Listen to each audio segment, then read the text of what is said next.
Alhamdulillah, alhamdulillahi haqqa hamdi, nahmaduhu wa nasta'inuhu wa nastaghfiruh, wa na'udzu billahi min sururi anfusina wa min sayyiati a'malina, may yahdihillahu fala mudilla lahu wa may yudlil fala hadiyalah. Ashhadu an la ilaha illallah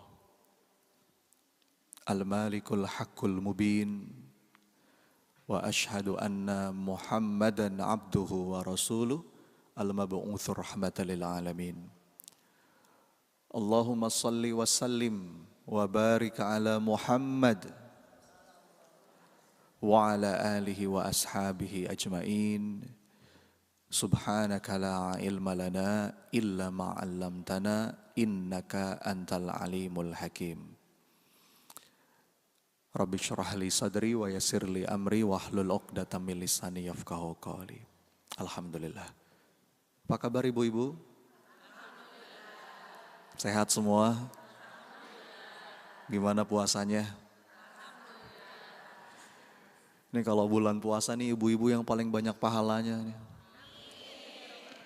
Nyiapin sahur ya, buat suami, buat anak, Masya Allah. Pagi-pagi udah bangun dan tetap tidak menyurutkan langkahnya untuk datang ke majelis ilmu. Insya Allah.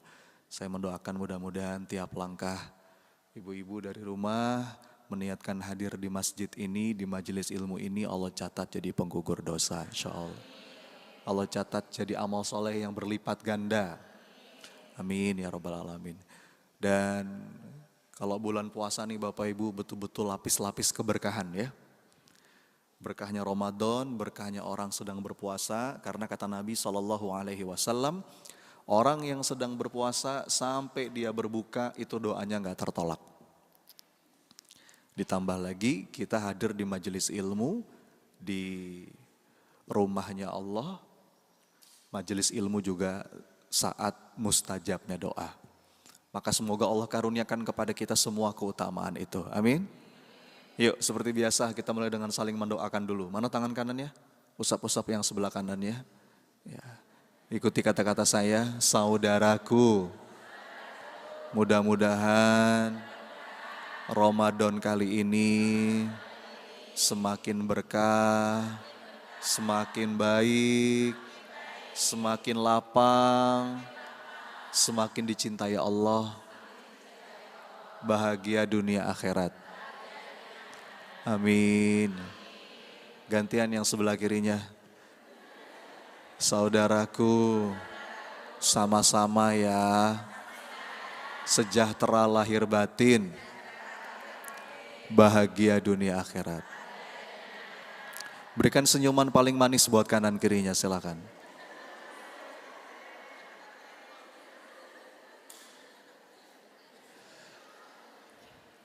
Alhamdulillah, Bu, memang saya minta sama panitia kalau bisa jadwal saya agak dimajukan lebih pagi karena nanti siang saya juga ada terjadwal di BSD ya. Karena dari sini ke BSD kurang lebih 1 jam. Jadi kita mulai agak pagi jam 8:30, mudah-mudahan ya, 10:30 saya udah bisa jalan ke BSD. Alhamdulillah. Apa yang mau kita bahas pagi ini Bunda? Menata hati. Penting gak menata hati Bu? Kenapa penting?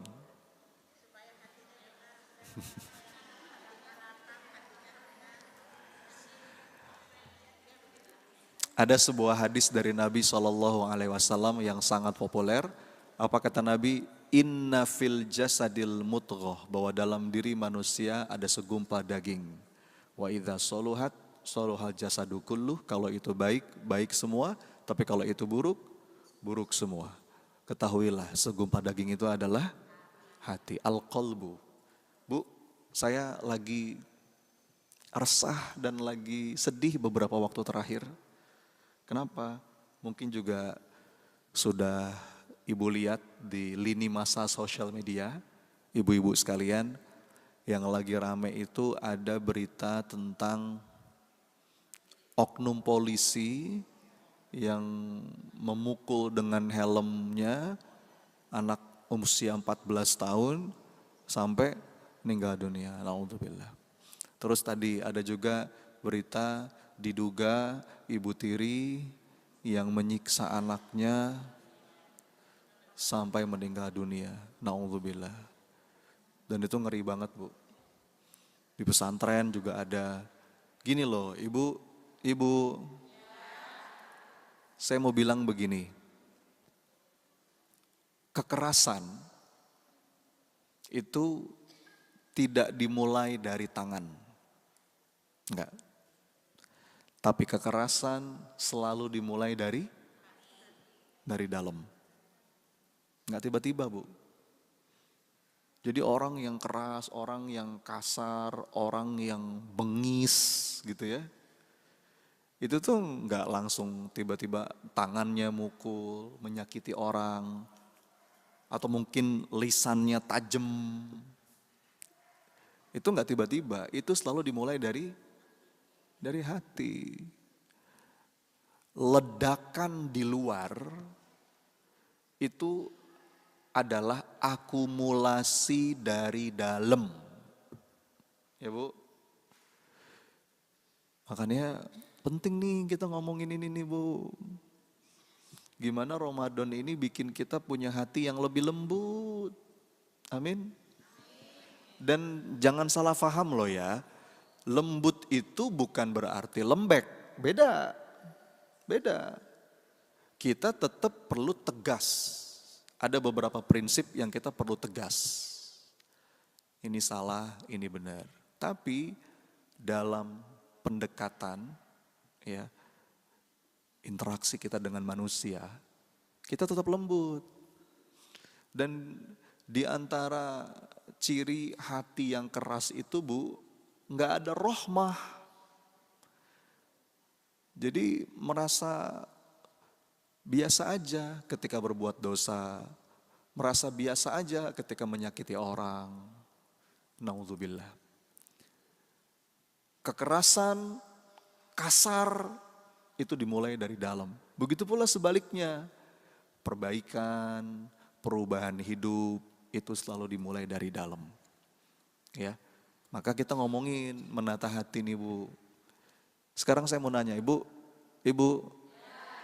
coba langsung jawab aja dengan kata yang muncul di kepala Anda. Kalau saya nanya, apa sih yang paling ibu-ibu inginkan dalam hidup? Langsung jawab, ayo apa?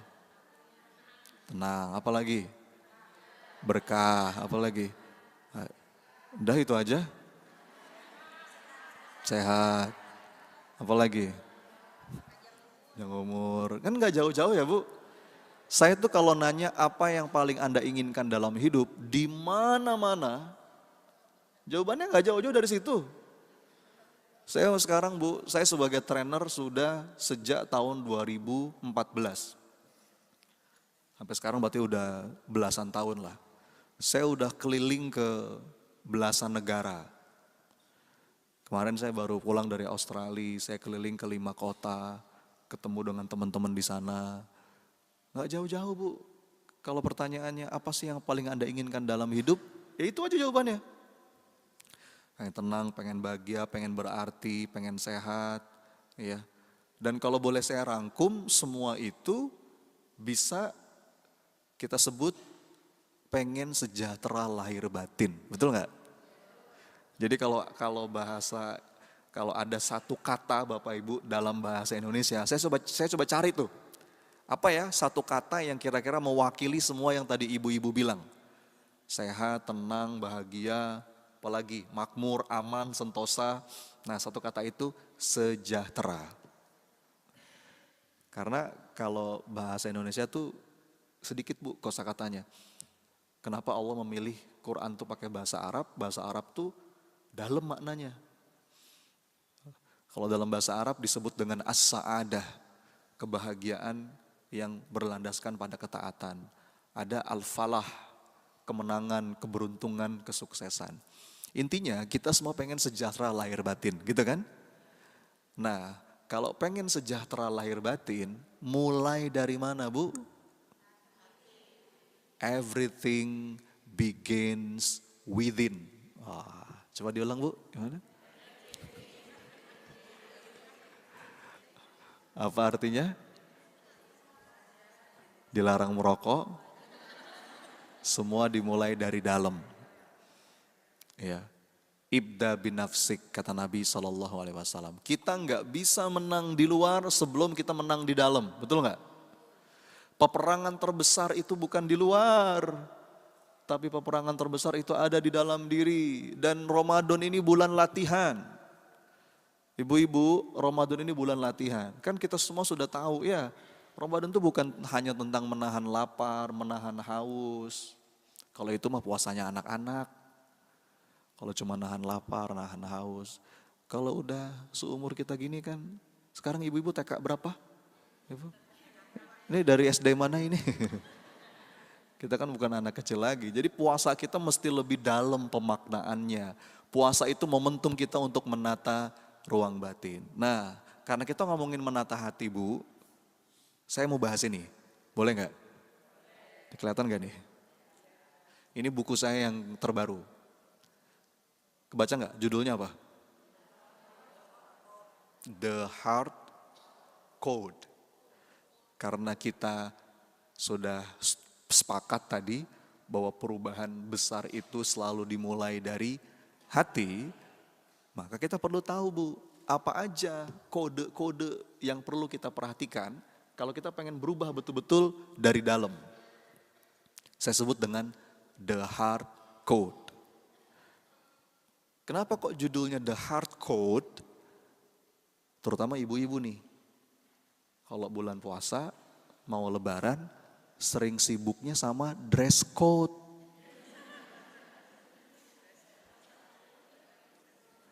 Apa itu dress code, Bu? Gini, ibu-ibu kalau datang ke sebuah acara, nanya apa ke panitia? Mas, Mbak, dress code-nya apa? Gitu nggak? Dress code itu apa sih, Bu? Hah? Dress code itu kan pola berpakaian, betul ya? Ketika ibu tanya tadi, mungkin dijawab sama panitia, Bu, dress code-nya misalnya hitam, atau gamis, kalau pakai gamis warna coklat, Bu, atau bebas, Bu, yang penting sopan. Itu kan dress code. Kenapa ibu perlu tahu dress code? Supaya ibu-ibu selaras kan dengan orang-orang yang ada di acara itu. Nah, itu dress code. Ada yang lebih penting dari sekedar dress code. Apa itu? Saya menyebutnya the heart code. Kode hati. Jadi gini, Bu, kenapa disebut heart code?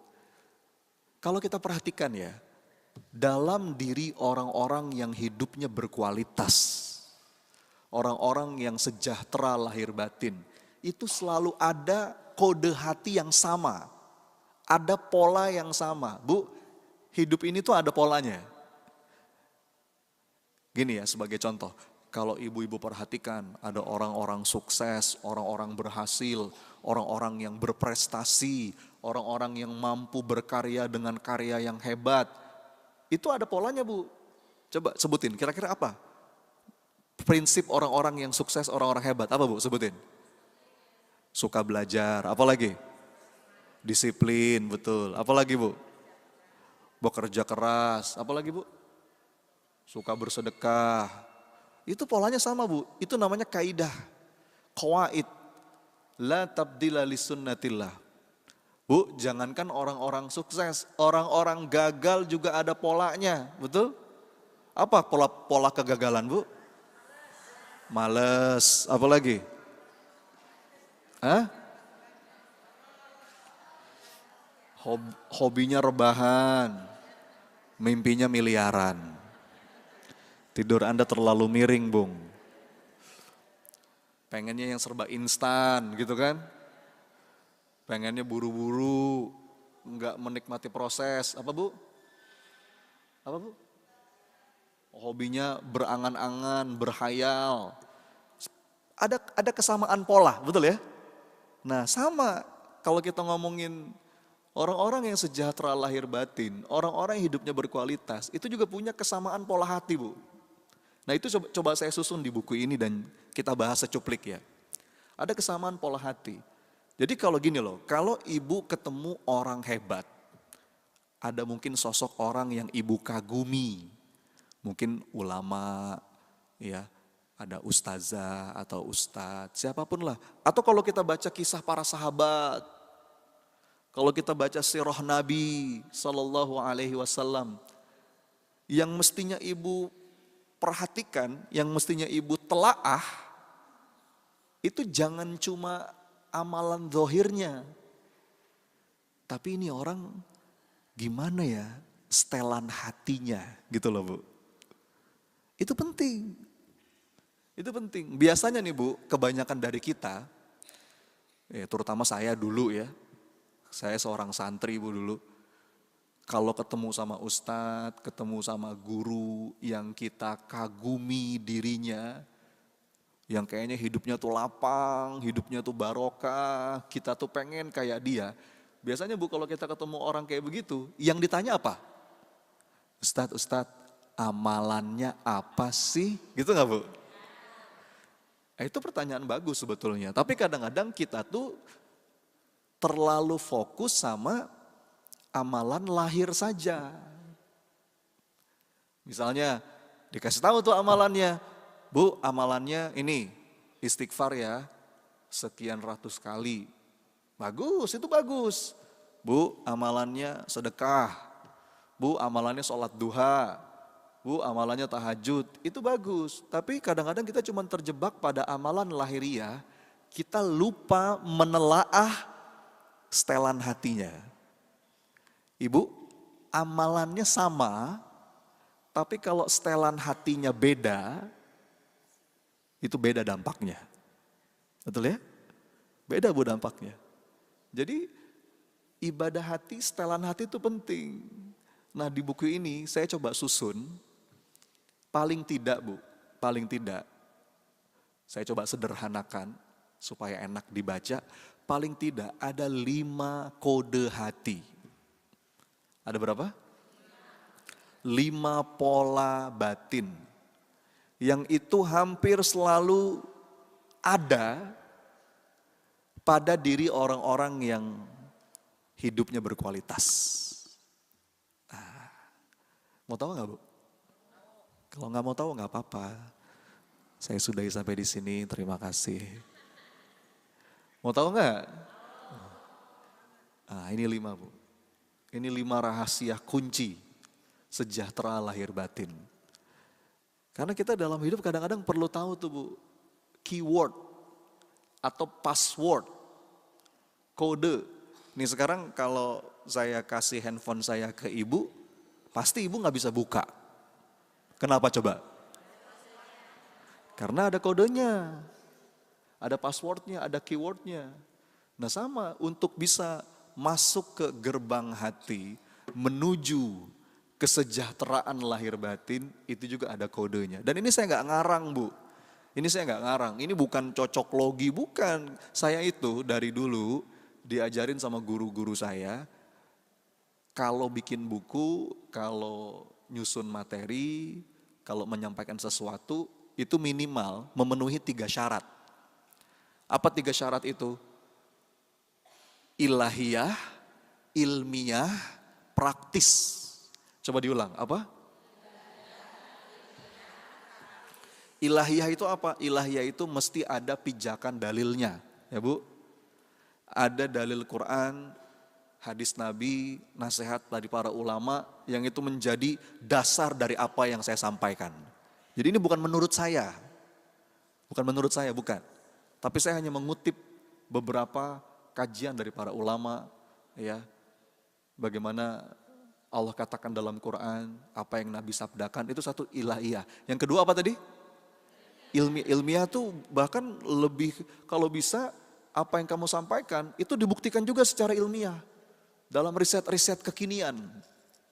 Kemarin saya ke Australia itu Bapak Ibu ikut World Congress on Positive Psychology, itu saya nyari dalam rangka nyari ini. Saya belajar betul, ternyata Masya Allah ya, apa yang Rasulullah sabdakan, apa yang Allah katakan dalam Quran, itu banyak sekali yang dibuktikan oleh para ilmuwan. Atau dua ilmiah. Tadi satu apa? Ilahiyah, yang kedua ilmiah. Nah yang ketiga juga penting, apa yang ketiga? Praktis, karena saya tahu jamaah saya kebanyakan emak-emak solehah ini. Ya. Yang kadang-kadang gak suka yang ribet-ribet ya Bu ya. Kan ibu tuh kalau ke pengajian pengennya yang praktis ya Bu. Yang bisa langsung diamalkan gitu kan. Makanya saya coba susun menjadi satu hal yang praktis. Nah Bu, saya coba tuangkan dan ini coba kita bahas ya secuplik. Karena gak mungkin kita bahas detail semua, ini tebal Bu, ini ada 400 halaman. Kita coba bahas secuplik aja.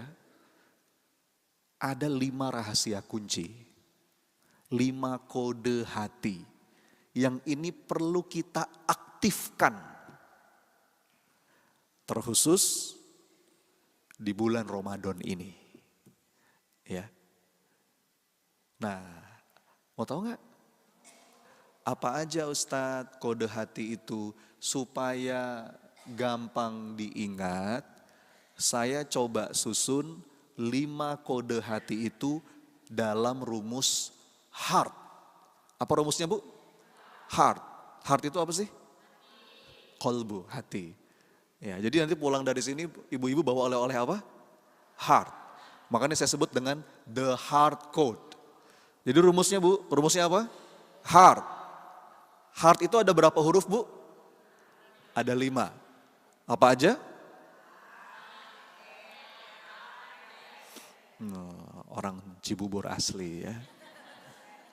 HEART gitu. Ya, ada 5 huruf HEART. Pokoknya nanti kalau ibu pengen tahu apa aja Ustadz 5 kode hati, ingat aja HEART. Ada 5 huruf. Nah kita bahas satu persatu ya. Yang pertama huruf apa? Huruf H. Kode yang pertama itu huruf H. H itu apa Ustadz? H itu healing. Heal. Apa? Healing. Healing itu apa sih? Pulih dari luka dan derita. Hah? Jalan-jalan? Nah ini masalahnya. Kacau ini. Orang Indonesia itu mengaburkan makna healing. Sekarang tuh kata healing tuh di lisan orang Indonesia tuh jadi ngaco maknanya. Jadi sempit, direduksi habis-habisan. Seakan-akan healing itu apa? Jangan repot. Posting foto di sosmed, captionnya healing dulu. Repot. Bukan Bu. Healing itu bukan jalan-jalan. Healing itu sebuah upaya untuk memulihkan diri. Pulih jiwa raga. Pulih dari segala luka dan derita. Bu, itu kode pertama. Healing, pulih. Jadi begini, orang-orang hebat, orang-orang yang berkualitas hidupnya, ya, orang-orang yang sejahtera lahir batinnya, itu bukanlah mereka yang gak pernah jatuh. Bukanlah mereka yang gak pernah hancur. Bukan mereka yang gak pernah patah. Bukan. Bahkan mereka berkali-kali jatuh. Mereka berkali-kali patah. Mereka mungkin berkali-kali hancur. Tapi mereka bisa pulih dari luka dan derita. Mereka bisa bangkit setiap kali jatuh dan mereka bisa bertumbuh setelah patah. Itulah healing. Ya Bu, itu kata kuncinya. Gak mungkin Bu dalam hidup kita gak jatuh. Gak mungkin dalam hidup kita gak patah. Gak mungkin. Saya tahu dari depan nih wajah-wajah patah semua ini.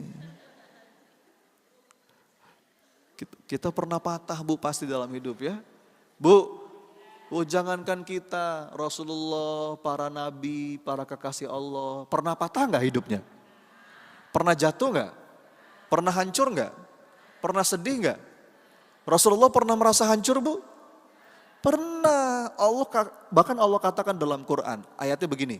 Fala'allaka bakhi'un nafsaka ala atharihim illam yu'minu bihadzal hadithi asafa. Ibu tahu nggak asafa itu apa?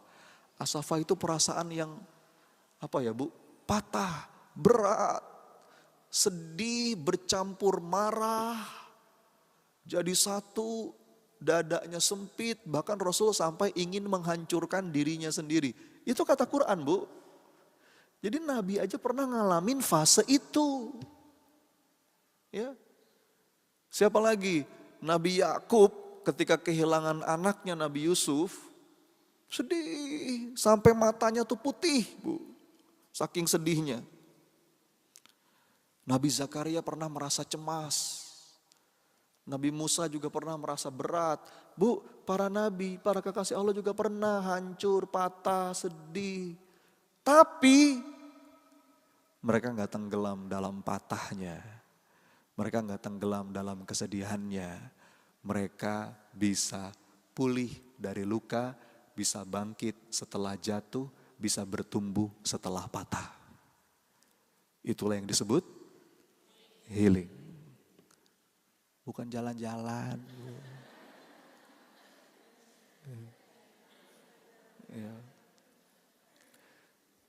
Ya Bu ya, itu kata kunci pertama. Jadi Ibu nggak usah menghindar dari patah hati, nggak usah menghindar dari jatuh. Kita akan ngalamin dan kita nggak bisa menghindar. Kita nggak bisa menghindar. Bahkan kata Allah dalam Quran, am hasibtum an tadkhulul jannah walamma ya'tikum mathalul ladzina khalau min qablikum. Apakah kamu mengira kamu akan masuk surga begitu saja padahal kamu belum diuji? Enggak bisa. Massathumul ba'sa wad-dharra'u wazulzilu. Kita akan mengalami mungkin fase-fase kehidupan yang kita merasa tergoncang. Turbulence, Bu, kalau bahasa penerbangannya itu turbulence. Yang namanya badai kehidupan itu, Bu, kita akan ngalamin. Betul ya? Ini wajah-wajah terhempas badai semua, saya tahu ini. Walaupun ada pepatah yang mengatakan badai pasti berlalu. Betul nggak kalimat itu? Betul, tapi belum lengkap. Yang lengkap gimana? Yes, badai pasti berlalu, tapi selama kita masih hidup, begitu satu badai berlalu, nanti ada wajah-wajah pengalaman semua kan?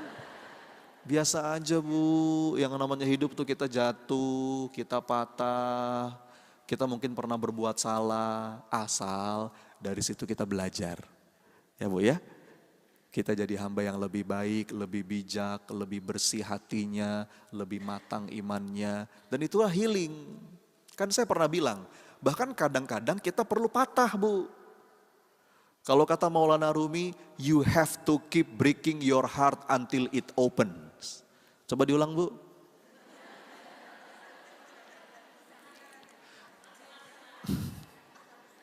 Kadang-kadang kita perlu merasakan patah hati supaya dia terbuka.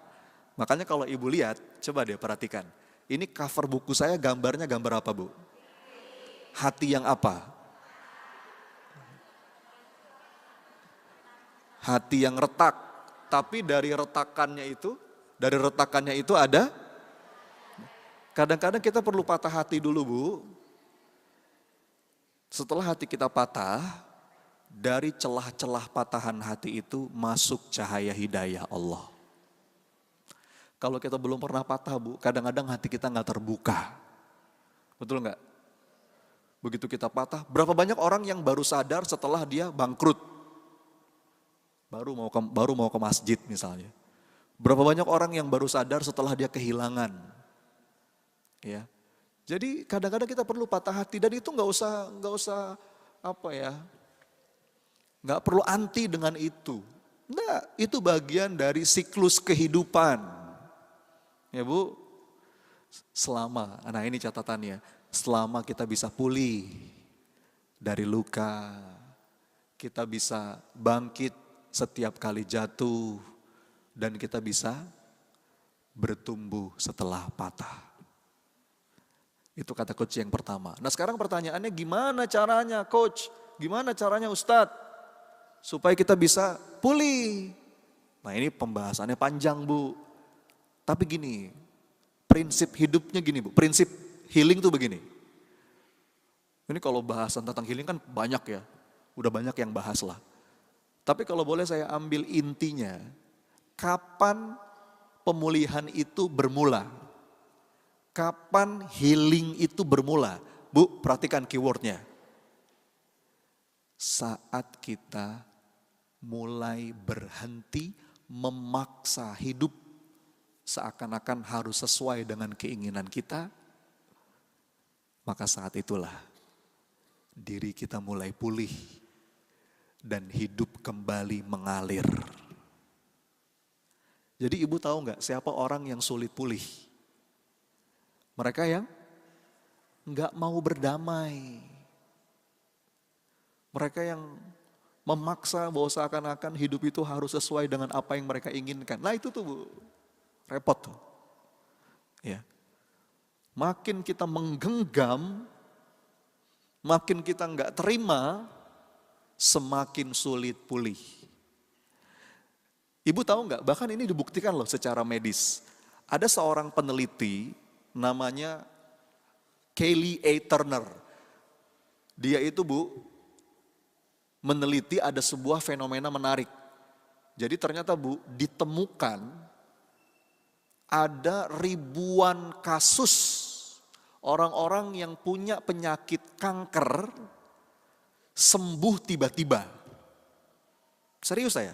Dan bukan cuma 1-2 Bu, tapi ada ribuan pasien. Dia coba kumpulkan data dari beberapa rumah sakit, dia ketemu ada lebih dari 3.000 penyintas kanker yang itu sembuh tiba-tiba. Ini dalam dunia medis disebut dengan radical remission. Apa itu? Kesembuhan yang mendadak. Nah, 3.000 kasus ini Bu, diteliti sama dia nih. Diteliti sampai dia tulis ke dalam sebuah buku hasil penelitiannya. Tahu nggak Bu kesimpulannya apa? Dia bilang ada beberapa faktor yang membuat orang itu bisa sembuh secara mendadak. Dan faktor obat-obatan Bu, itu cuma 10-20%. Tahu nggak faktor terbesarnya apa? Ternyata polanya selalu sama. Mereka yang sembuh tiba-tiba adalah mereka yang sudah bisa berdamai dengan keadaan. Mereka udah mau menerima sakitnya, mereka nggak menolak sakitnya Bu. Anda lihat, ini menarik Bu, ini menarik.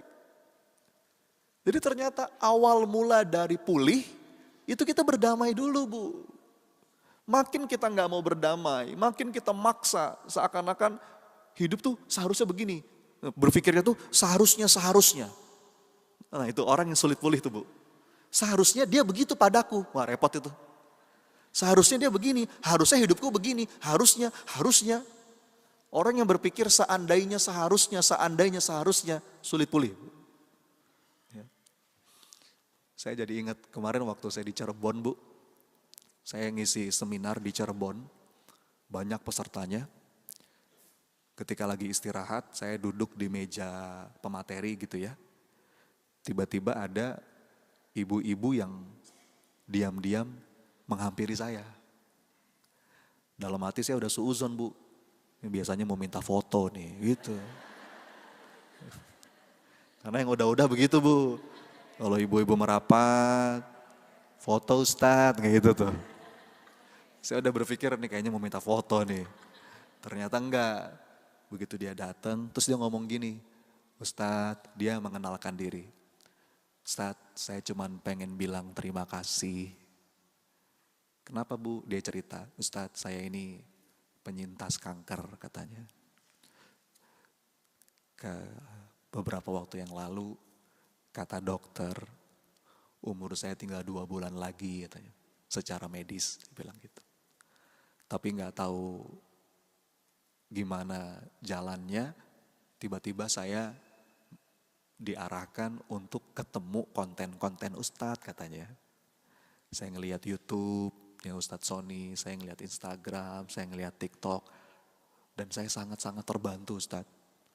wasilah konten-kontennya Ustadz, saya lebih bisa damai menghadapi hidup, saya lebih kuat dengan sakit saya. Dan alhamdulillah Ustadz, sudah lewat dari 2 bulan, sekarang saya masih sehat. Saya masih bisa datang ke seminar ini. Makasih ya Ustadz, dia bilang gitu. Belum lama, baru kemarin. Ini pola kehidupan Bu. Makin kita memaksakan kehendak bahwa hidup tuh harus sesuai dengan maunya saya, makin sulit pulih Bu. Ya. Ternyata pemulihan diri itu dimulai saat kita sudah mau berdamai dulu. Itu prinsip dasarnya Bu. Ya. Itu dalam konteks penyakit fisik. Kalau penyakit mental gimana? Sama. Saya pernah ngomong di Darussalam ini. Ada seorang psikiater namanya M. Scott Peck. Dia meneliti Bu. Ternyata dia udah pengalaman menterapi ribuan orang yang kena gangguan jiwa. Kalau menurut WHO Bu, di seluruh dunia hari ini ada 250 juta orang yang kena gangguan jiwa. Di Indonesia Bu, tahu nggak berapa persen? 30%. Jadi kalau di sini ada 200 orang kira-kira, Ibu gini loh, jangan suka tersinggung kalau saya bilang gangguan jiwa. Gangguan jiwa tuh bukan langsung gila, bukan. Gangguan jiwa tuh levelnya macam-macam. Ada yang sedang, ada yang ringan, ada yang berat. Apa contoh gangguan jiwa yang ringan Bu? Apa contohnya? Gampang marah, senggol dikit bacok, itu gangguan jiwa Bu. Susah tidur, emosian. Nih ya, saya kasih tahu nih Bu, ada beberapa ciri gangguan jiwa yang jarang orang sadari. Nih saya mau nanya ya, Ibu pernah nggak begini? Ibu buka handphone, nih buka handphone, terus abis buka, terus Ibu gini, bentar, saya mau ngapain ya? Pernah Bu? Itu ciri gangguan jiwa Bu. Saya serius ini. Beneran ini, saya gak bercanda ini Bu. Ya. Itu terlalu banyak emosi negatif. Sama kayak gini, ada lagi satu lagi yang lain. Bu, ada lagi satu ciri-ciri gangguan jiwa yang jarang orang sadari. Tahu gak apa? Ngantukan. Bener saya. Lain halnya, ya kecuali Anda habis begadang gitu ya. Wah tadi malam tahajud Ustadz. Nah itu wajar. Ini tidurnya cukup, tahajud juga enggak. Tapi ngantuk terus. Bener, ini kalau kita bahas banyak. Tapi intinya begini Bu. Intinya begini. Kata M. Scott Peck, ini seorang psikiater yang terkenal Bu. Dia bilang begini, gangguan jiwa itu macam-macam. Ada yang ringan, ada yang sedang, ada yang berat. Tapi kata dia, semua jenis gangguan jiwa itu akarnya selalu sama. Nih dengerin ya. Gangguan jiwa itu Bu, mau yang ringan, mau yang sedang, mau yang berat, itu akarnya sama. Tahu nggak akarnya apa? Nggak mau menerima.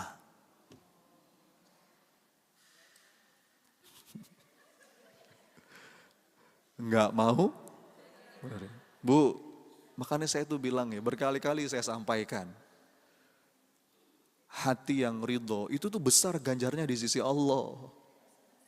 Ini penting Bu. Dan makanya orang yang pulih itu ada ciri-cirinya Bu. Orang yang mudah pulih itu ada ciri-cirinya.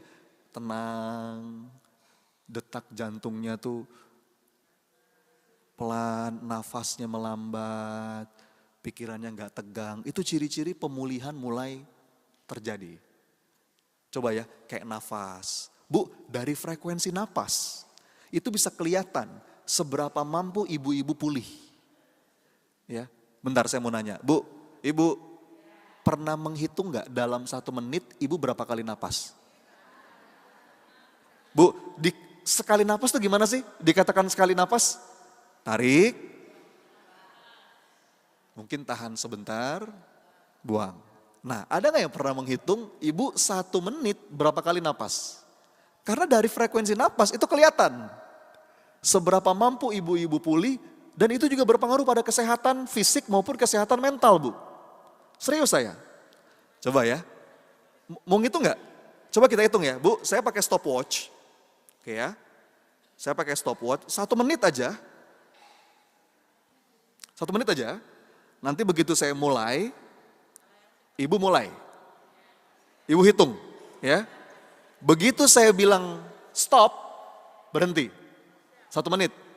Oke ya? Napasnya biasa aja, nggak usah dibuat-buat. Iya, iya. Pokoknya ibu tenang, napas tenang gitu ya. Saya pengen tahu berapa kali. Oke, boleh? Ini buat teman-teman yang di TikTok juga silakan ikutan ya. Dimulai dari sekarang, ayo. Nafas tenang aja. Dihitung ya. 1 menit saya pasang stopwatch.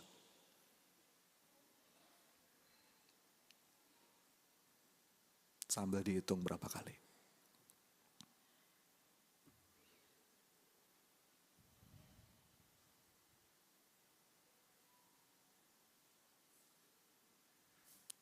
Baru 30 detik.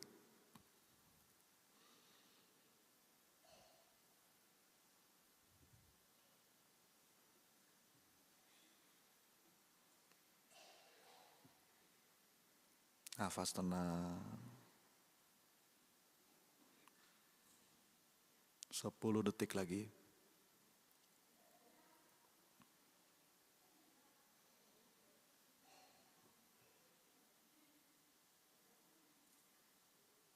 Oke, stop. Ayo, ada berapa kali? Wow. Ibu berapa? 11, bagus. Berapa lagi? 17. 7, good. Hah? 18. Ada lagi yang lain?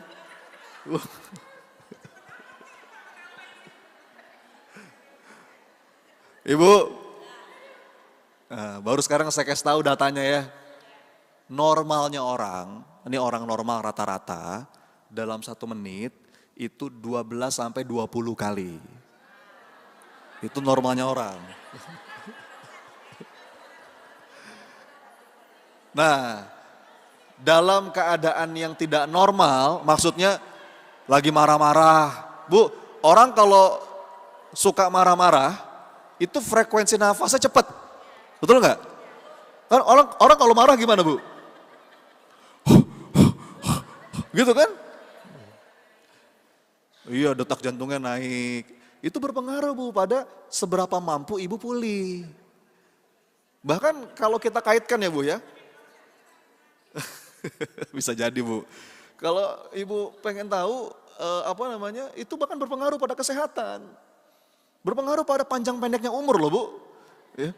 Ya kita semua udah ngerti lah, umur di tangan Allah. Tapi kita sedang belajar nih, mengambil ibroh dari alam, ya. Ibu kalau kita lihat binatang ya, kita belajar dari binatang. Misalnya apa? Anjing. Ibu tahu anjing?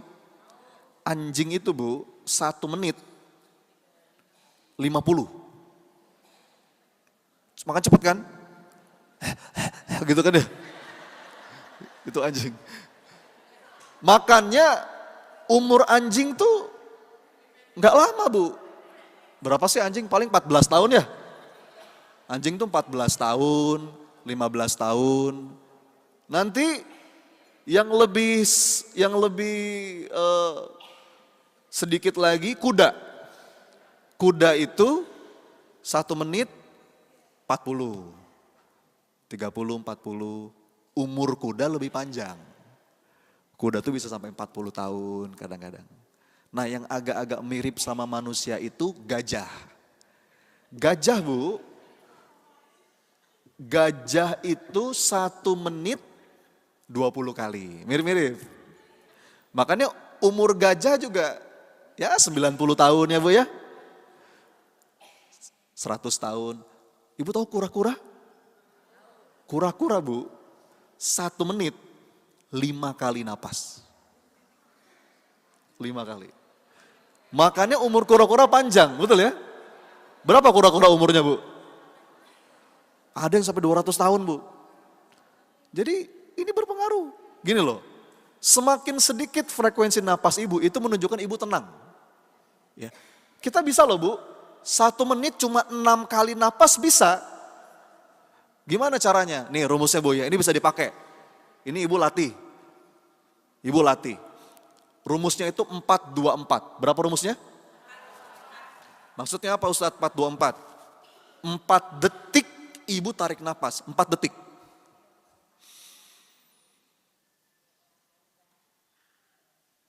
2 detik mungkin tahan sebentar. Nah, 4 detik lagi ibu hembuskan. Alhamdulillah. 4, 2, 4. Itu kalau dijumlah berapa Bu? 4, 2, 4 dijumlah berapa? 10. Kalau sekali napas 10 detik berarti semenit berapa?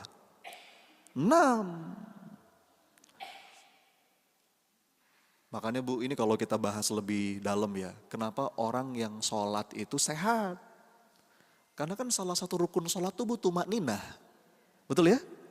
Tenang, atur napas. Kita nggak boleh Bu sholat dalam keadaan terengah-engah, nggak boleh. Makruh itu. Maksudnya, misalkan, makanya kalau kita misalkan telat nih Bu, kita telat. Mau sholat berjamaah di masjid, ini udah mau qomat. Jalan aja tenang, nggak boleh lari. Karena kalau nanti kita lari, begitu sholat, terengah-engah. Nanti nggak dapat tumakninahnya. Jadi Bu, poin saya begini, ini penting. Makanya Bu, apalagi kalau kita bahas hakikatnya ya Bu, napas itu hakikat kehidupan. Ini kunci penting supaya kita mampu healing, mampu pulih. Makanya kalau ibu terapi mental, terapi apapun lah, kan sekarang macam-macam terapi tubuh ya. Pasti semua terapi itu menggunakan pendekatan napas. Kalau dalam bahasa Arab, napas itu kan nafasun. Dan itu dekat dengan nafas, nafas itu jiwa. Ibu perhatikan ya, ini supaya kita bisa mengalirkan segala rasa. Supaya ibu tuh bisa pulih dari luka, gak banyak sedih, gak banyak galau, gak banyak kecewa. Bu, ibu, kalau kita belajar dari nafas, dalam nafas itu minimal ada 3 aktivitas. Apa aja Bu? Menerima, terus menahan, terus melepaskan. Bagus.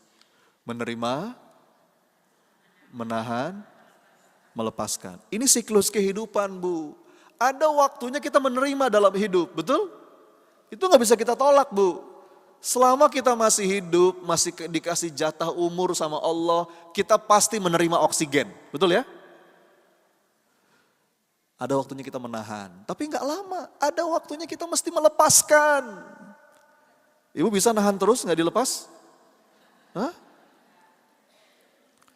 Nah, banyak orang tuh Bu, kenapa orang itu sulit pulih? Karena dia pengennya menggenggam terus. Dia nggak mau melepas. Bu ya. Makanya sekarang ada sebuah sindrom mental namanya post power syndrome. Apa itu Bu post power syndrome? Orang yang dulunya pernah punya power, pernah punya jabatan, pernah punya kuasa, apakah selamanya? Selamanya enggak? Nah ketika jabatan itu harus terlepas, dia gak mau lepas. Itu gangguan mental Bu. Iya. Dia gak mau lepas, jadi kayak orang oleng gitu. Enggak Bu, hidup ini ada waktunya kita nerima, ada waktunya kita menahan, ada waktunya kita melepaskan. Makanya Bu, dari dulu saya diajarin sama guru-guru saya, dan sampai sekarang saya pakai. Saya tuh kalau lagi punya sesuatu, lagi dititipin sama Allah, aset, punya ini, punya itu. Saya selalu bilang sama anak-anak saya tuh Bu kalau beli sesuatu ya, mungkin lagi dikasih rezeki bisa beli tanah, bisa beli ini. Saya bilang sama anak-anak saya kumpulin anak-anak saya. Nak, dengerin. Ini bukan punya Abi, ini bukan punya kita, ini titipan dari Allah. Tugas kita itu selama kita masih dititipi, jadikan ini sebagai amal soleh. Dan ini gak selamanya. Ya, ada waktunya nanti ketika sang pemilik sejatinya ngambil, kita enteng aja Bu. Karena salah satu sumber penderitaan itu kita melekat, merasa memiliki.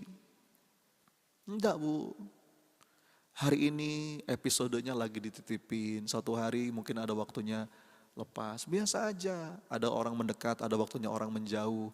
Dan healing itu terjadi saat kita mau mengalirkan. Sebagaimana kalimat dari Imam Asy-Syafi'i, da'il ayyama taf'alu ma tasha'u, watib nafsan idha hakamal qada'u, wala tajza' li nazilatil layali, fama li hawadisid dunya baqa'u. Alirkan, alirkan. Biarkan hari-hari itu berganti, bergilir, roda itu berputar, musim itu berganti. Nafas itu siklusnya jalan terus. Ya, alirkan, jangan ditolak. Nah, kalau kita sudah bisa mengalirkan, di situ kita mulai pulih. Ya, kita nggak memendam rasa. Kita izinkan dia hadir. Ada waktunya rasa kita nggak enak, nggak nyaman, terima itu. Izinkan itu. Itulah hakikat kehidupan. Allow yourself to be human. Rasakan. Dan gak usah buru-buru juga pengen hilang. Nikmati prosesnya. Semakin kita buru-buru, maksa itu namanya, makin susah. Pelan-pelan, relakan. Dan bahkan ujungnya nanti kita akan rayakan. Kalau saya punya rumus Bu, rumusnya itu sir. Coba diulang, apa? R-nya ada 3. Sir. Apa itu sir?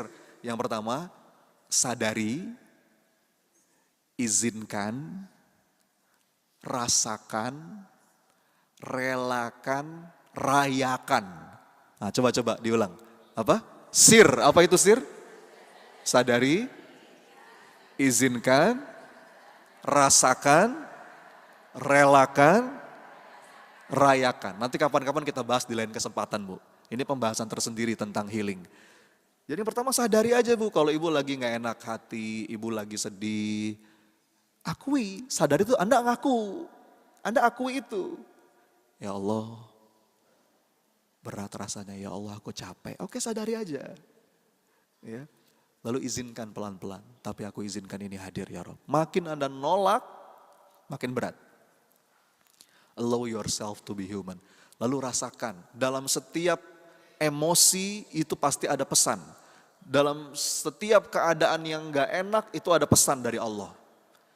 Kalau kata Maulana Rumi, setiap luka itu membawa pesan. Dengarkan, listen to your heart.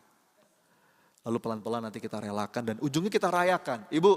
Ibu pernah gak ngalamin, ini kan dari wajah-wajahnya wajah pengalaman semua ya.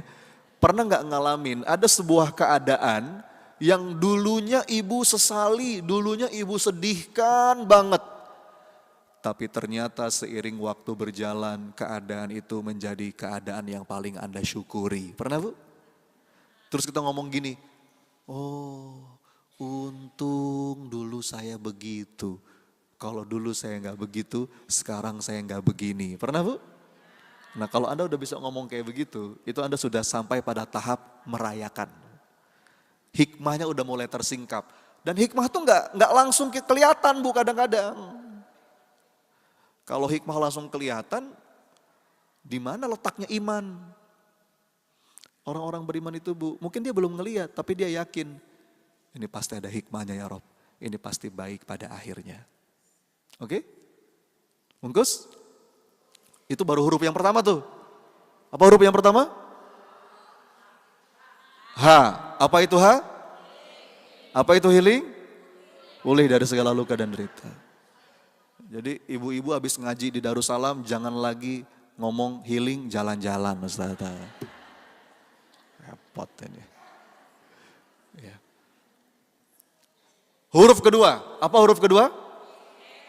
E. E itu Bu, dalam bahasa Inggris ya. Karena ini bahasa Inggris semua nih Bu, tadi healing. Yang kedua E. E itu enlightenment. Apa Bu? Gini bahasa gampangnya, apa itu enlightenment Ustaz? Enlightenment itu jiwa yang tercerahkan dan penuh makna. Enlight Bu. Jadi ini biasanya urutan Ibu. Orang itu setelah dia luka, dia jatuh, terus dia bisa pulih. Setelah dia pulih, biasanya dia akan tercerahkan. Dia melihat hidup dengan cara yang berbeda. Bu, gini ya, biasanya orang itu kalau sudah pernah kena masalah, dia akan lebih bijak, betul nggak? dia akan lebih matang. Bu, orang itu biasanya kalau sudah pernah jatuh, dia nggak mudah menghakimi orang. Bu, makanya orang kalau masih suka gampang menghakimi, gampang ngomentarin orang, belum ngalamin biasanya, Bu. Orang kalau sudah pernah ngalamin, Bu, terus ngelihat orang jatuh, dia bisa wise. Oh, ya. Lebih matang. Ya. Jadi enlightenment itu kalau bahasa gampangnya, hatinya mulai melembut. Makanya saya bilang tadi, setelah healing, itu biasanya kalau dia mampu pulih, melembut. Dia lebih bisa menemukan getaran. Setelah patah hati tadi, Bu, jadi bercahaya. Apa ciri-ciri orang itu hatinya lembut, Ustadz? Nih, ini penting, Bu. Yang pertama, sambil dicek ya, ciri-ciri ini ada nggak dalam diri kita. Ciri pertama orang itu hatinya lembut, Bu, disebut enlightenment, hatinya lembut. Dia mudah menemukan getaran. Ya. Kalau kata Allah dalam Quran, yang mana ayatnya Ustadz? Innamal mu'minuna alladzina idza dzukirallahu wajilat qulubuhum. Di antara ciri iman kita hidup, hati kita lembut, itu apa? Mudah bergetar ketika mengingat Allah. Nah, tes, Bu. Ibu pernah nggak satu momen tiba-tiba lagi zikir tuh nangis, pernah, Bu? Baca Quran tiba-tiba kok kayaknya bergetar, itu tanda iman hidup, hati lembut insya Allah. Justru, Bu, bahaya kalau kita udah mulai kehilangan rasa. Kan saya sering dapat curhat tuh dari jamaah, Ustadz, kenapa ya Ustadz, saya tuh kayaknya ibadah tuh hambar, doa tuh gak ada rasanya. Bu, itu hati-hati. Itu perlu segera kita sadari. Jangan sampai itu jadi tanda-tanda hati yang mengeras. Karena sebaliknya, Bu, hati yang mengeras itu gak bisa merasakan getaran. Ya, Bu, gak bisa merasakan getaran. Kalau kata Imam Ibnul Qayyim Al-Jauzi, dia bilang begini, minimal temukanlah getaran hatimu di 3 tempat. Ini minimal, Bu. 1, ketika engkau di majelis zikir, di majelis ilmu seperti ini. Yang kedua, ketika engkau berinteraksi dengan Quran, engkau baca Quran atau engkau dengarkan Quran. Yang ketiga, ketika engkau menyendiri berdoa kepada Allah. Minimal, Bu, di 3 tempat itu. Kalau mungkin kita nggak merasa bergetar setiap waktu, tapi minimal di 3 tempat itu tanda kita masih hidup hatinya insya Allah. Tapi kalau sampai di 3 tempat itu saja kita tidak menemukan getaran, apa kata beliau? Mintalah kepada Allah agar Allah memberimu hati, karena sungguh engkau sudah tidak punya hati. Nauzubillah. Jadi, Bu, ini ciri pertama, orang yang lembut, dia mudah bergetar. Yang kedua, nah kalau tadi kan habluminallah, Bu. Habluminallah itu dia mudah bergetar. Ketika melihat pemandangan alam, dia langsung ingat Allah. Ya Rob, indah banget ciptaanmu. Gitu. Nah itu tuh habluminallah. Ada lagi ciri yang habluminanas. Ciri hati lembut, iman hidup. Ngelihat orang tuh, Bu, seperti melihat dirinya sendiri. Maksudnya apa? Dia tuh punya empati yang besar. Orang susah, dia ikut susah. Makanya kalau ada orang yang sampai, mohon maaf ya Rob, saya sedih itu, Bu. Kalau sampai ada orang yang nyiksa orang lain, nyiksa anak tirinya, terus dia merasa biasa-biasa aja. Jangan-jangan itu tanda hati mati, Bu. Na'udzubillah. Apalagi sampai menghilangkan nyawa orang, terus gak ada rasa bersalah gitu. Ya, hati yang hidup itu, Bu, orang susah dia ikut susah. Orang menderita, dia ikut menderita. Dan ini kualitas karakter Nabi yang sampai Allah banggakan dalam Quran. Apa kata Allah?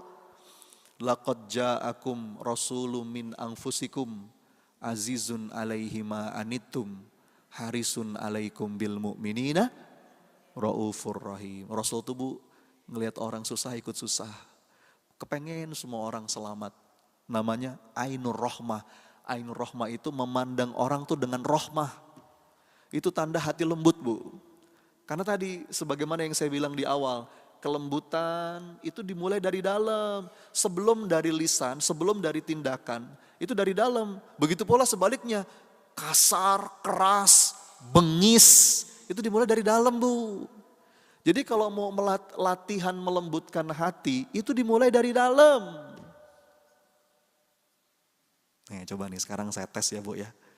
Saya mau tes seberapa lembut hati ibu, seberapa baik hati ibu. Mau dites gak? Saya tes ya. Nih coba. Contoh. Misalnya, ini contoh ya. Ibu lagi naik kereta. Oke. Anggaplah KRL atau mungkin LRT, MRT gitu ya. Ibu naik kereta, tiba-tiba di salah satu stasiun pemberhentian masuk tuh penumpang. Ada seorang bapak bawa satu orang anaknya yang masih SD lah, masih kecil. Nah, begitu dia masuk, jalan keretanya. Ternyata Bu, si anak itu yang baru masuk itu nggak mau diem. Aktif banget Bu. Lari sana, lari sini, pindah ke gerbong sana, pindah ke gerbong sini. Begitu dia lari, kadang-kadang dia nyenggol orang, penumpang lain sampai mau jatuh. Kadang-kadang agak teriak-teriak, ketawa-ketawa. Penumpang sudah mulai terganggu. Tapi si bapak dari anak itu, dia diem aja Bu. Nggak ngapa-ngapain. Dia ngeliatin anaknya diem aja. Nah sekarang saya mau nanya, jawab jujur. Bagaimana Anda melihat anak itu? Ayo jawab. Ayo jawab. Jangan langsung solehah jawabannya. Ha?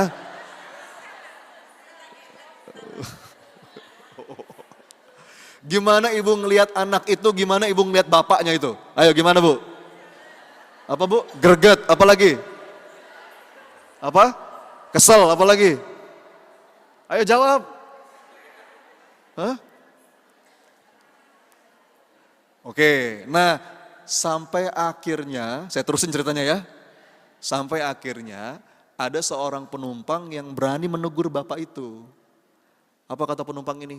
Pak, itu dong tolong anaknya Pak dibilangin. Bapak gimana sih? Diem aja. Itu anaknya Pak sudah ganggu penumpang lain Pak. Bilangin anaknya. Gitu. Ibu tahu nggak apa kata bapaknya? Bapaknya ngomong gini, sambil agak kayak orang bingung, matanya berkaca-kaca, ngomongnya terbata-bata. Si bapak ngomong gini, Bapak Ibu, saya mohon maaf ya, saya terus terang nggak tahu harus ngomong gimana sama anak saya. Saya baru dapat kabar istri saya alias ibunya anak itu baru aja kecelakaan meninggal dunia. Ini saya naik kereta mau melihat jenazah istri saya dan saya belum bilang sama anak saya. Saya nggak tahu mau ngomong gimana sama anak saya. Saya takut dia sedih, makanya saya biarin aja lah dia main dalam kereta. Ayo, setelah dengar penjelasan itu gimana perasaan Anda sekarang? Ha? Ayo gimana? Mana yang tadi kesel? Ha? Mana yang tadi greget? Ibu, nah tahu nggak? Ibu tahu nggak? Ini perkara kelembutan hati Bu. Di antara penyebab keruwetan sosial hari ini tahu nggak apa? Terlalu cepat menghakimi. Betul Bu? Apalagi kalau ngelihat sosial media tuh Bu, saya tuh suka sedih ngelihat komentar-komentarnya tuh, ya Allah, orang tuh kok mulutnya jahat banget ya.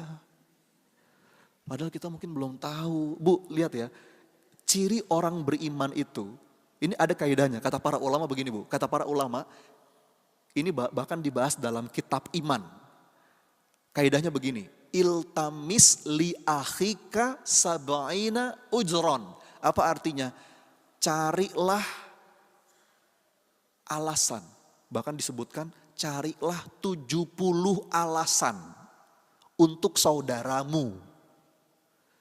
Jadi Bu, kalau misalkan ada sebuah kegiatan atau kelakuan yang itu nggak menyenangkan hati kita tidak membenarkan yang salah Bu, yang salah. Dosa ya dosa, tapi orang beriman itu kepada saudaranya itu selalu mencari alasan. Oh mungkin dia begini, mungkin dia begini, mungkin dia begini. Sampai 70 kata para ulama. Orang-orang beriman itu selalu mencari alasan buat saudaranya. Tapi orang-orang munafik itu selalu mencari kesalahan saudaranya. Ya kita yang mana Bu? Ya, kita yang mana? Ini penting loh Bu. Suatu hari saya lagi makan di restoran sama istri saya. Waktu itu Bu, mohon maaf ya, itu pelayannya jutek banget. Gak ada senyum-senyumnya. Pokoknya kayak gak niat kerja deh.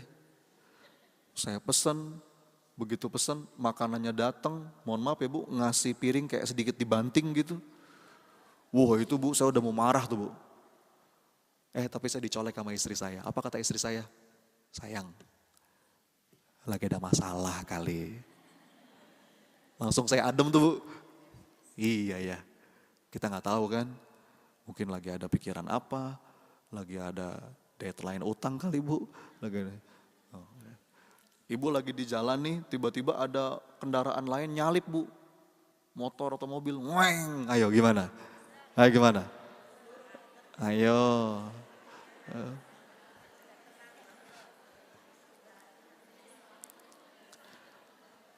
Mungkin istrinya mau melahirkan kali.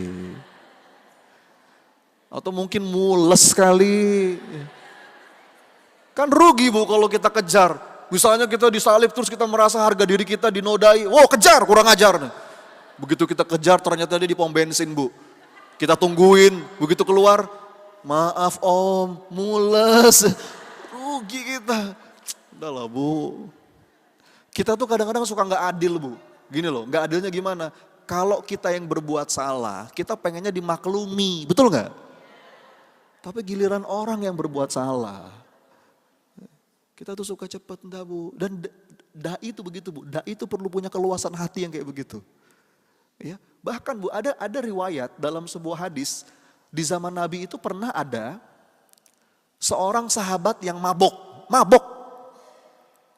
Ketika melihat seorang sahabat yang mabuk, ada sahabat lain yang mengumpat orang itu.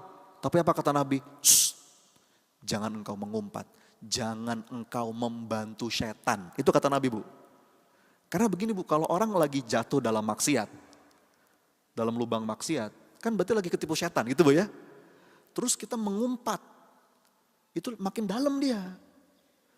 Makanya dai itu perlu punya kelembutan hati. Kita tidak membenarkan dosanya, dosa ya dosa.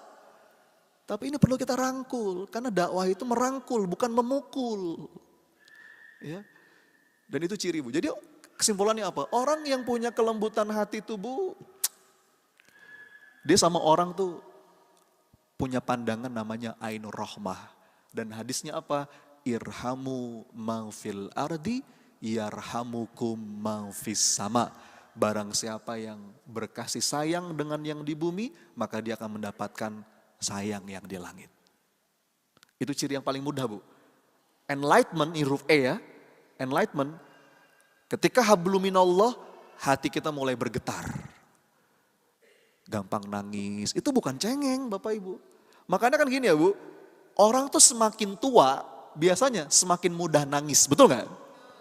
Itu sebetulnya tanda hati melembut. Ya. Tanda hati melembut. Mudah getar, bagus itu Bu. Ya. Dan itu bukan cengeng, selama kita nangisnya di hadapan Allah, bukan di hadapan manusia nangisnya. Nangisnya malam, tahajud, di atas sajadah, ketika sujud. Ya Allah, gitu. Kalau di hadapan manusia kita cerah ceria. Ya kan saya pernah bilang ya, orang-orang beriman itu mengemis dan menangis ke langit tapi bermanis di bumi. Gimana? Mengemis dan menangis ke langit dan bermanis di bumi. Ibu kalau mau ngemis, nangis, mengiba, itu di atas sajadah. Ya Allah, kalau sama manusia Bu, gak boleh kita ngemis-ngemis. Ngapain ngiba-ngiba sama manusia? Ya kalau kita mau minta tolong, kita pasti ada momen yang kita butuh ditolong sama orang. Ya minta tolong aja, gak usah sampai ngemis-ngemis, gak usah. Kita bergantung kepada Allah. Itu Bu ya. Jadi hati yang lembut itu enlightenment, kepada Allah kita mudah getar, mudah menemukan hikmah dari sebuah keadaan. Kepada manusia kita mudah merasakan rahmah, mudah berempati. Orang lain susah pengen, misalnya ngelihat saudara-saudara kita di Sumatera kemarin, ya Allah, kasihan. Minimal itu tuh Bu. Nanti dari hati baru berpindah ke tindakan, bantu. Ngelihat Gaza, ngelihat Palestina, itu tanda hati kita hidup. Lanjut, masih baru 2 nih, ada berapa yang mau kita bahas? 5. Tadi yang pertama apa? Healing. Apa itu healing? Pulih dari segala luka dan derita. Yang kedua, enlightenment. Enlightenment itu jiwa yang tercerahkan dan penuh lembut, hatinya lembut. Yang ketiga, huruf apa yang ketiga? Nih rumusnya apa rumusnya? Heart. Setelah H, E, berikutnya apa? A itu Bu, abundance. Abundance. Tulisannya abundance Bu, abundance. Abundance itu apa ya Bu ya? Jiwanya kaya. Ringan berbagi. Mentalnya kaya Bu. Gak ada cerita orang-orang yang sejahtera lahir batin, terus mentalnya miskin, gak mungkin. Gak ada cerita. Ibu gak akan menemukan, saya jamin, ibu gak akan menemukan ada orang-orang yang hidupnya berkualitas, lahir batin sejahtera, terus dia pelit, gak mungkin. Itu gak sesuai dengan sunatullah. Gak ada. Orang-orang hidupnya berkualitas selalu punya mental kaya. Bu, dia itu berbagi gitu ringan karena dia yakin dirinya itu berkelimpahan, begitu banyak anugerah dari Allah. Karena dia merasa dirinya berlimpah, dia mau ringan berbagi. Jadi Bu, mental kaya itu bukan tentang banyak yang kita punya ya, tapi tentang lapang cara kita memandang dunia. Lapang cara kita memandang dunia. Karena ada orang yang mungkin saldonya banyak tapi mentalnya miskin, ada. Ada orang yang mungkin biasa-biasa aja tapi mentalnya kaya. Itu namanya abundance Bu. Jadi berbuat baik tuh lepas gitu. Gak pakai mikir. Dan gak butuh validasi. Bu, ini penting. Orang yang akan berbahagia, akan lapang dadanya ketika berbuat baik adalah orang yang berbuat baik itu lillah. Dia gak butuh validasi, dia gak minta dihargai, dia gak minta diapresiasi. Ya. Ini penting Bu. Jadi berbuat baik itu bagus, tapi itu belum selesai. Karena berbuat baik itu motifnya banyak. Ya. Coba sekarang saya tanya, Bu jawab. Ini udah sering juga saya tanyakan. Apakah berbuat baik itu pasti bahagia? Jawab. Apakah berbuat baik pasti bahagia? Benar. Nah, coba ya kita buktikan. Saya kasih contoh sekarang nih. Nih ibu-ibu suatu hari tiba-tiba dapat hidayah. Dapat ilham pengen berbuat baik kepada suami. Oh iya, bagi seorang istri Bu, perbuatan baik yang paling utama kepada suami, bukan kepada yang lain. Tiba-tiba ibu pengen berbuat baik nih sama suami. Apain Ustadz? Saya pengen ngasih kejutan Pengen masakin suami makanan yang paling dia suka. Saya tahu banget kalau dimasakin ini pasti suami gak akan nolak. Siang-siang suami di kantor, ibu udah belanja ke pasar, masak itu sepenuh hati Bu, sepenuh jiwa. Meja makan ditata, ada hidangan pembuka, hidangan utama, hidangan penutup. Kenapa sampai ditata? Karena niat nanti malam sama suami pengen candlelight dinner. Wah. Bu ya, Dah jadi tuh. Ditungguin suami pulang, habis maghrib, habis isya, kau belum pulang-pulang ya. Macet kali. Akhirnya ibu lapar-lapar nungguin gitu ya. Setelah sekian jam, pulang juga tuh suami yang dinanti, ketok pintunya.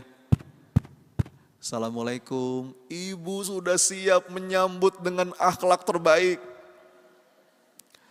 Dibuka pintunya, waalaikumsalam suamiku. Dibawain tasnya masuk ke dalam, ditunjukin meja makan. Ayah, lihat, surprise. Tapi bu, suami dengan wajah agak bingung gitu ya. Apa kata suaminya, mama ngapain? Kok nggak bilang-bilang sama ayah? Kata istrinya, atau kalau bilang-bilang bukan surprise namanya ayah. Terus kata suaminya, mah tadi tuh ada klien penting datang ke kantor. Ayah diajak makan sama atasan, gak mungkin ayah nolak. Mana makanannya enak banget lagi. Ayah makan banyak tadi. Jadi ayah udah kenyang banget, terus tadi di kantor banyak kerjaan, agak-agak pusing, izin ya Maya, ayah mau langsung tidur. Masuk ke kamar, tidur. Ayo ibu-ibu, gimana rasanya? Jawab. Jangan langsung solehah jawabannya.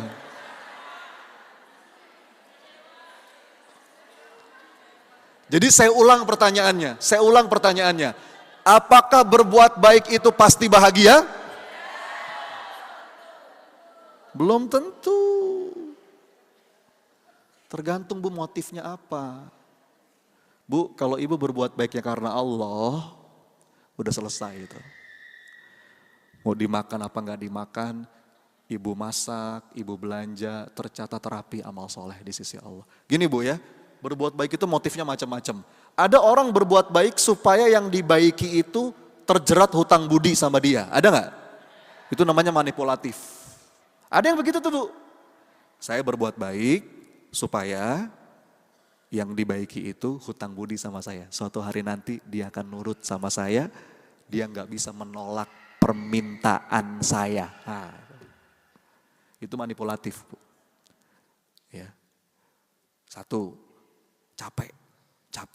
Ada orang berbuat baik transaksional. Saya berbuat baik supaya dia baik. Saya berbuat baik supaya dia nggak jahat sama saya, transaksional.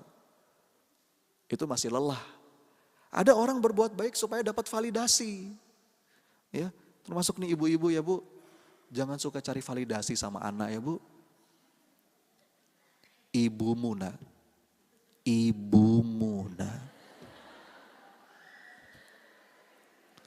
Ibu yang hamil kamu nak. Ibu yang melahirkan kamu nak. Gak mudah melahirkan kamu nak. Ibu yang menyusui kamu nak. Kata anaknya, siapa yang minta bu? Dah bu, itu sudah rapi tercatat di sisi Allah. Tenang aja. Sama bapak-bapak juga kadang-kadang, aku nih kepala rumah tangga banting-banting tulang. Ya, tukang daging dia mungkin ya. Orang-orang punya mental kaya, abundance, itu udah merasa puas dengan penilaian dari Allah. Enak. Saya kemarin baca tulisan di Instagram, bagus bu, tulisannya begini.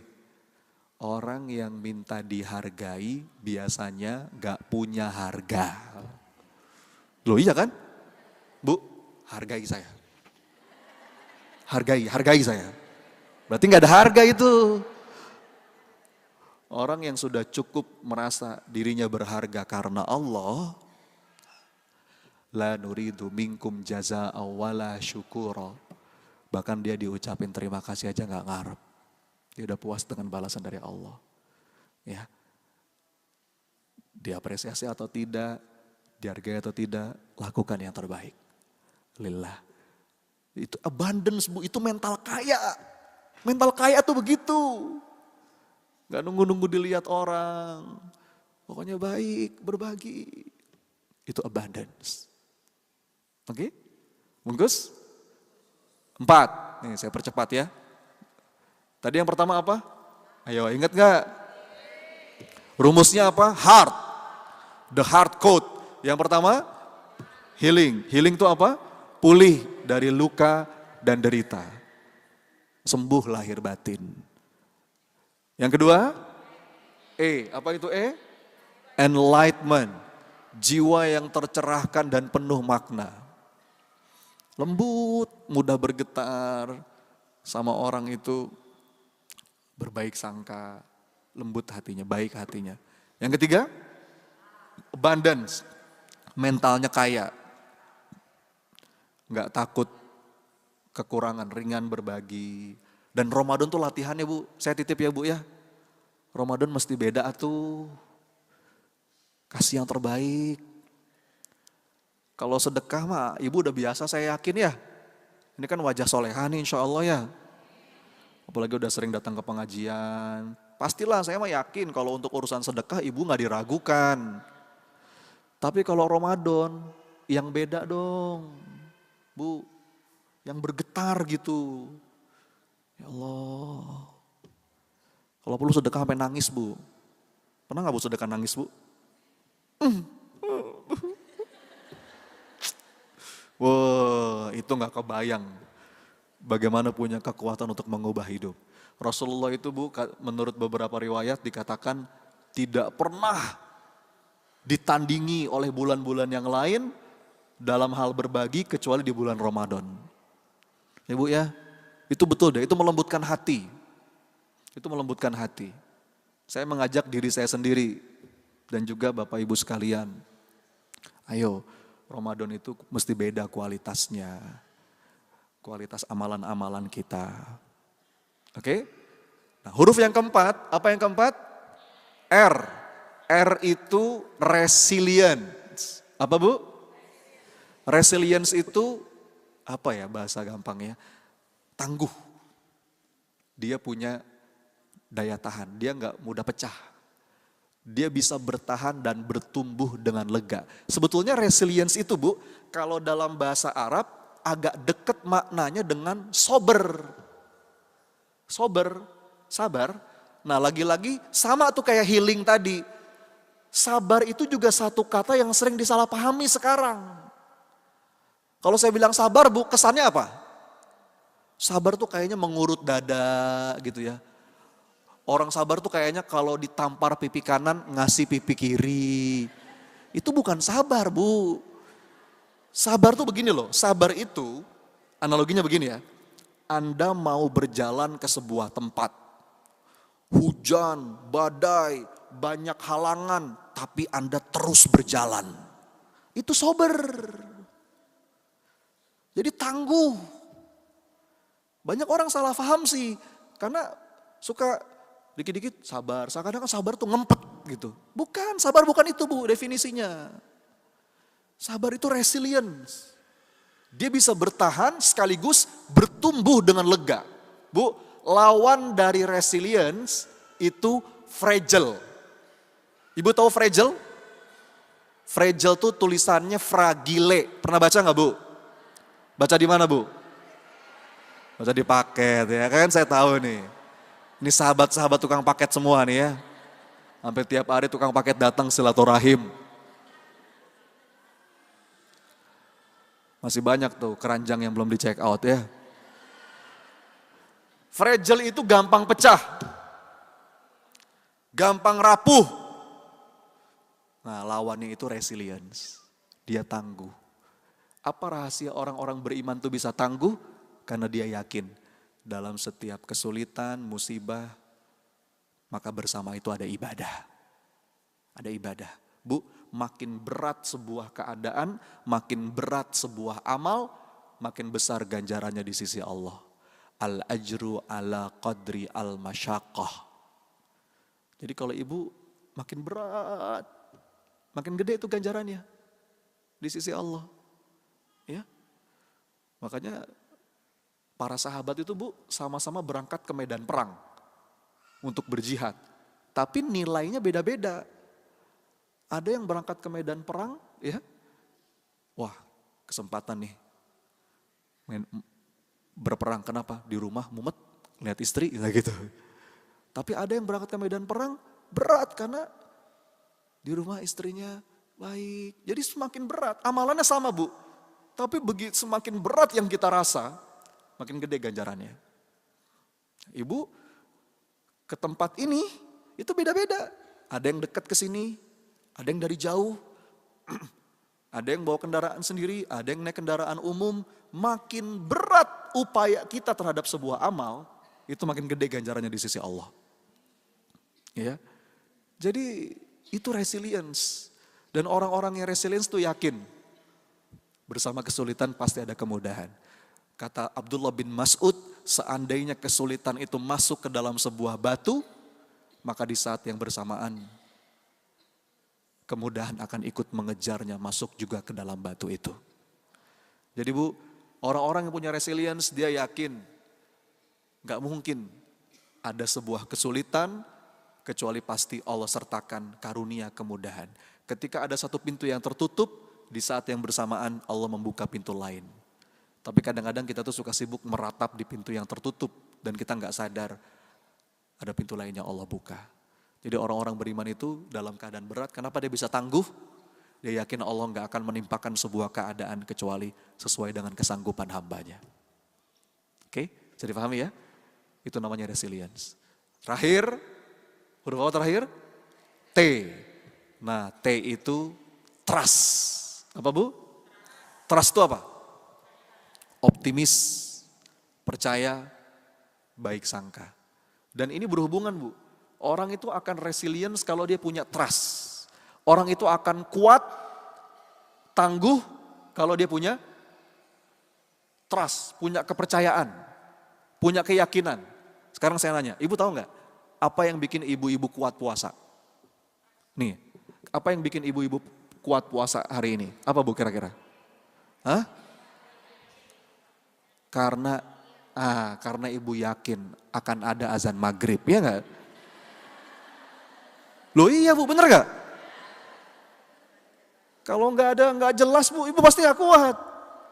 Ibu akan kuat puasa karena ibu yakin, oh nanti maghrib. Analoginya begitu. Orang tuh kalau punya trust, dia akan enteng, optimis dan baik sangka. Lihat, orang-orang beriman itu ada sebuah kalimat yang sering saya kutip ya. Kalimatnya begini, aku mencintai takdirku. Kenapa? Karena aku tahu yang mengatur hidupku adalah yang paling mencintaiku. Ketika dalam keadaan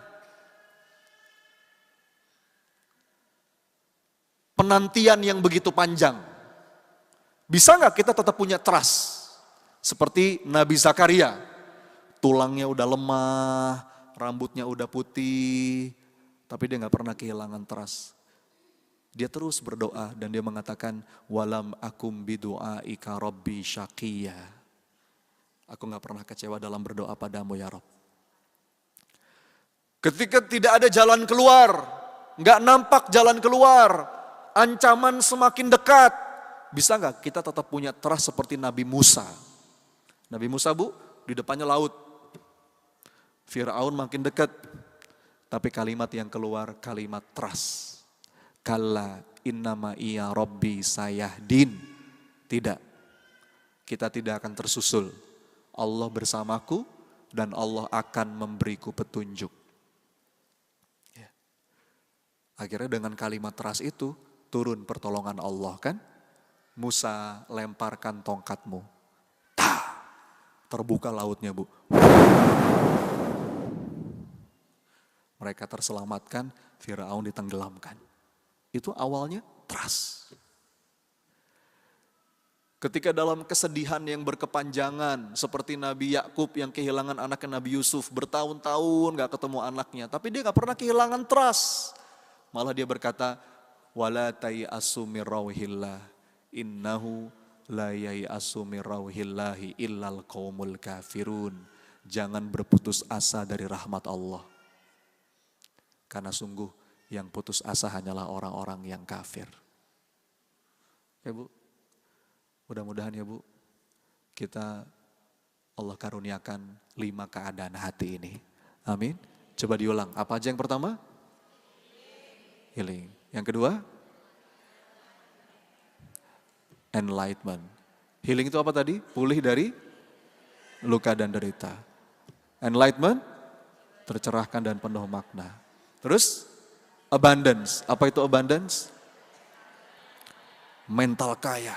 Yang keempat, resilience. Apa itu resilience? Tangguh, bertahan dan bertumbuh dengan lega. Dan yang kelima, trust. Kita lapang dadanya, kenapa? Karena kita yakin, kita percaya, kita optimis. Ya. Allah gak mungkin salah, Allah maha adil, gak mungkin zolim. Allah maha benar, gak mungkin keliru. Dan Allah maha bijaksana, gak mungkin sembarangan. Bu, Ramadan, ini momentum kita untuk bersih-bersih hati ya Bu. Di Ramadan ini ampunan Allah murah banget. Ya. Semoga Allah karuniakan kepada kita ampunan, rahmat. Istighfar dulu yuk Bu, boleh gak? Astaghfirullah Rabbal baraya. Astaghfirullah.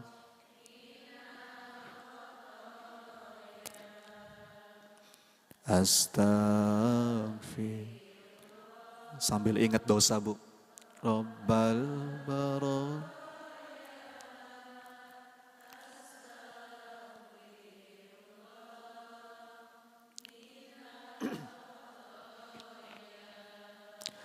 Hidup di dunia sebentar saja, sekedar mampir, sekejap mata. Jangan terpesona, jangan terpedaya. Akhirat nanti tempat pulang kita. Akhirat nanti hidup sebenarnya. Astaghfirullah. Ampuni kami ya Allah. Minal khotoya. Astaghfirullah Rabbal baraya.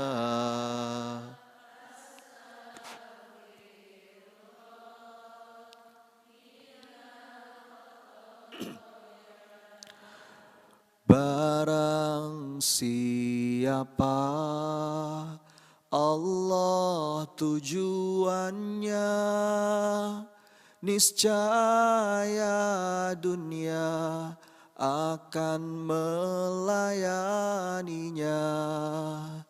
Namun siapa dunia tujuannya, niscaya akan letih dan pasti sengsara.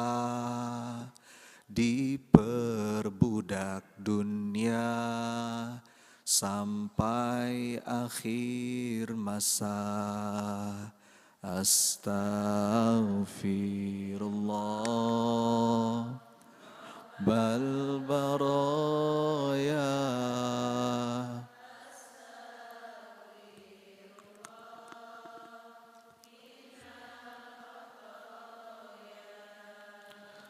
Astaghfirullah Rabbal baraya.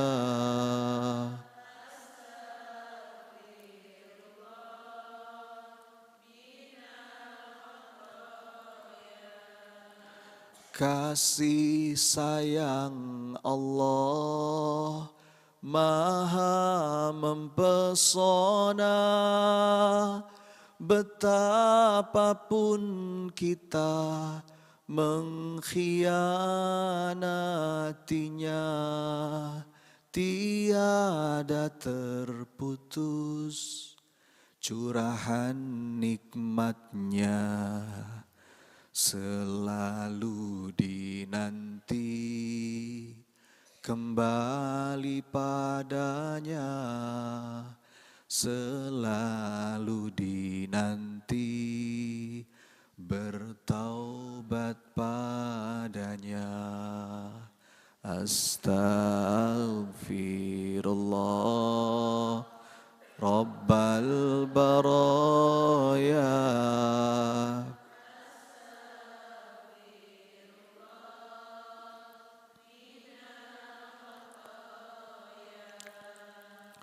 Astaghfirullah Rabbal baraya.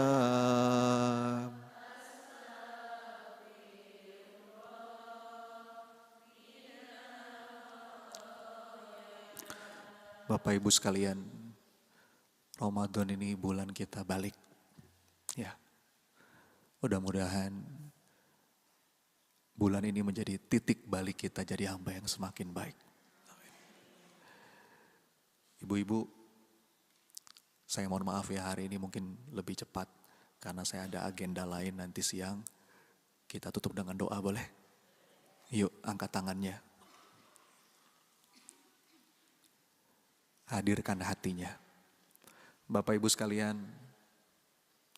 sebagaimana yang sering saya sampaikan, majelis ilmu itu saat doa diijabah. Kita kalau ke Madinah, Bu, pengennya masuk ke mana? Raudhah. Majelis ilmu juga raudhah. Raudhah min riyadil jannah. Apalagi sekarang Bapak Ibu sedang berpuasa.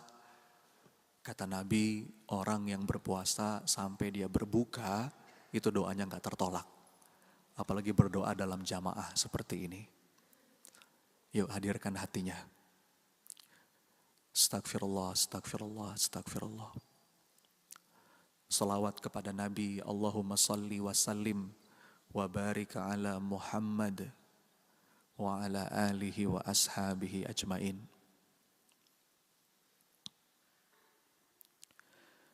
Duhai Allah yang maha mendengar, sepelan apapun doa kami. Ya Sami, duhai Allah yang maha menatap berkumpulnya kami di rumahmu ini ya Allah. Ya Rabb, Engkau menjanjikan majelis ilmu adalah saat mustajabnya doa. Maka ya Rabb, kabulkan doa kami. Catatkan ya Allah, siapapun yang hadir pada hari ini menjadi hamba-hamba yang Engkau cintai. Ya Allah, wasilah majelis ilmu ini lembutkan hati kami ya Allah. Mungkin hati kami sudah mengeras karena dosa. Lembutkan hati kami ya Latif. Karuniakan kami hikmah dan hidayah. Allahumma ftah lana hikmataka. Wansur alaina rahmataka ya dzal jalali wal ikram. Ya Allah ya Syafi, pulihkan kami lahir batin ya Allah. Ya Rabb, kalau ada di antara kami yang sedang sempit, lapangkan ya Allah. Kalau ada di antara kami yang sedang sulit, mudahkan ya Allah. Kalau ada di antara kami yang sedang berat ya Allah, apapun judul persoalannya, ringankan ya Allah, kuatkan pundaknya. Kalau ada di antara kami yang punya hutang ya Allah, lunaskan hutangnya ya Rabb. Jangan biarkan kami wafat dengan meninggalkan banyak hutang ya Allah.